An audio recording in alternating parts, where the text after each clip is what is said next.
High up in Colorado's most remote, snow-packed mountains in the never-summer mountain range, the snow is always melting and always starting its long course toward the Sea of Cortez in Mexico. The path this water takes leads to an historical development of water rights and the responsibilities that go along with these rights. The snowmelt forms the headwaters of the scenic, troubled, beautiful, dammed, dirty, important Colorado River. Since 1922, the use of the water in this river has been regulated by the Colorado River Compact. The Colorado River Compact of 1922 provided the states involved a fair and equal right to the water of the Colorado River. The Colorado River Compact Commission felt the responsibility to make sure that each state along the Colorado River had fair access to the water in the river. To understand the creation of the rights over the use of water in the Colorado River and the responsibilities of those who own them as part of the creation of the Colorado River Compact, we must go back in time to Mesopotamia and King Hammurabi. A dry, ancient land, Mesopotamia received about 8 inches of rainfall per year. In 1800 BC, King Hammurabi wrote the first water laws to prevent the careless use of water. Rights and responsibilities went hand in hand, including the right to water, but responsibilities that if your dam caused water damage to another person's property, that farmer had to pay and repair the damage. These laws were carved in stone in Hammurabi's code. The world did not see any new water laws for 2,300 years until the Roman Empire. The Roman Empire formed legislatures to make water laws called the riparian system. Riparian means bank or shoreline.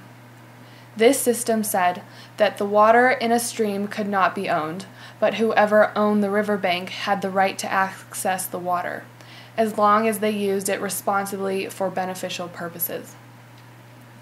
This system became the common law in England. Again, rights to water were balanced by responsibilities. The owners of riverbanks had rights to that water, but they were responsible for passing on the flow of water without obstruction, pollution, or diversion affecting the rights of others. Plus, they were responsible to maintain the bed and banks of the watercourse and not impede the passage of fish downstream. When the first English settlers came to what would become the United States, they brought the riparian system. Because the eastern states got about as much rain as England, this system worked and still does today. There was enough water and riverbank that everyone had what they needed to live. When the settlers came out west, they discovered there was not enough water for the riparian system. People began to fight over water. As more and more people needed the water for life, there was more pressure on the river. This controversy over who had rights to the water forced the West to develop a new way to divide the water. In the early 1900s, the conflict over water rights of the Colorado River was based on population growth in 7 of the Colorado River states: Colorado, Wyoming, New Mexico, Utah, Nevada, Arizona, and California. The 6 other Colorado River states became concerned that California, who contributed the least amount of water to the river, would take the most out. In water rights, there is a principle called first in time, first in line. The person to use the water gets the right to always use that water. More people needing water caused the debate over water rights to get heated. Creating the compact was a difficult process. In order to avoid having the agreement made by the U.S. Congress without their input, the governors of the 7 river basin states met and signed the Colorado River Compact on November 24, 1922. Because Arizona did not ratify the agreement, it took until 1928 for the compact to go into effect. The United States Congress had to get involved and ruled that only 6 out of 7 states were necessary for ratification. Even though Arizona did not sign, the law went into effect. Just as in ancient times, the most important force behind the Colorado River Compact was commerce and population growth. The compact divided the water of the Colorado River into the Upper Basin and Lower Basin states. The Upper Basin states are Colorado, Wyoming, New Mexico, and Utah. The Lower Basin states are Nevada, Arizona, and California. The compact is an agreement between these states and Mexico on how to divide the water in the Colorado River so that the states further down the river and Mexico itself receive rights to a fair amount of water, just as the Upper Basin states do. It became the cornerstone of the Law of the River, a group of legal agreements that make up the way water use is divided today. In the Colorado River Compact, a water right refers to the right of a user to use water from a water source. It is measured as an acre-foot of water. This amount of water would meet the needs of one family of 6 people for 1 year. In the Colorado River Compact, the rights are first in time, first in right. The date that the water was first put to beneficial use or the date that the successful application for a water right was submitted gives seniority to that right. Ivan Grine, a noted water rights expert and past president of both the Colorado Foundation for Agriculture and the Colorado Farm Bureau, explains the absolute nature of seniority in water rights. If you filed for it years ago, around 1850 to 1860s when all the water rights were used up in Colorado. Really? Yep. So now it's just a matter of reselling existing water rights. There's no more water rights available. No new water rights. No, basically no.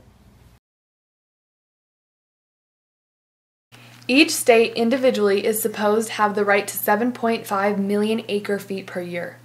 But the Upper Basin has the responsibility to pay the Lower Basin an average of 7.5 million acre-feet per year. Each Upper Basin state is responsible for chipping in equally to pay the Lower Basin what it is owed.